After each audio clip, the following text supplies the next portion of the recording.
Assalamualaikum warahmatullahi wabarakatuh.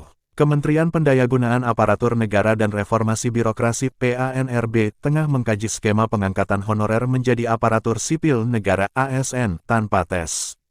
Pengangkatan ini akan didasarkan pemeringkatan kinerja sepanjang tahun ini, sehingga honorer tidak perlu melalui proses seleksi.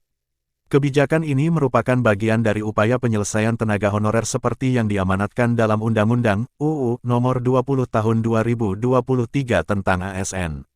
Itu nanti kita bisa gunakan model pemeringkatan, bukan ambang batas nilai, itu yang sedang digodok, kata Pit. Asisten Deputi Manajemen Talenta dan Peningkatan Kapasitas SDM Aparatur Kementerian PANRB, Yudi Wicaksono, dikutip Senin, tanggal 20 November tahun 2023. Menurut Yudi, implementasi pengangkatan ini didahului oleh proses validasi data tenaga honorer. Dari data saat ini, ada sekitar 3 juta pegawai honorer di kementerian atau lembaga hingga pemerintah daerah seluruh Indonesia.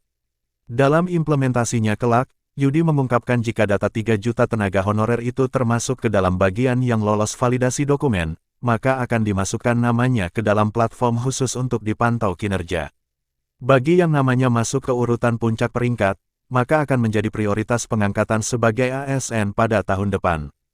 Dengan demikian, Yudi berharap para honorer menunjukkan prestasi mereka yang terbaik.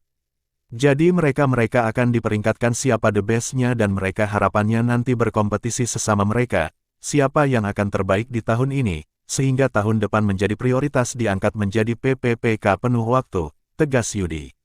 Sayangnya, Yudi tidak menyampaikan jelas kapan hal ini mulai berlaku. Adapun, Kementerian PANRB hingga saat ini masih fokus pada rancangan peraturan pemerintah RPP mengenai manajemen ASN. Komisi 2 DPR menilai pengangkatan honorer tanpa tes bisa dilakukan dengan melakukan seleksi administrasi berupa verifikasi dan validasi dokumen. Pengangkatan PNS, menurut Komisi 2 DPR perlu diprioritaskan pada masa kerja dan bidang tertentu. Wakil Ketua Komisi 2 DPR, Syamsur Rizal menegaskan masa kerja, gaji, pendidikan, dan tunjangan yang diperoleh juga harus menjadi pertimbangan. Menurutnya, pengangkatan PNS tanpa tes itu harus dilakukan oleh pemerintah pusat.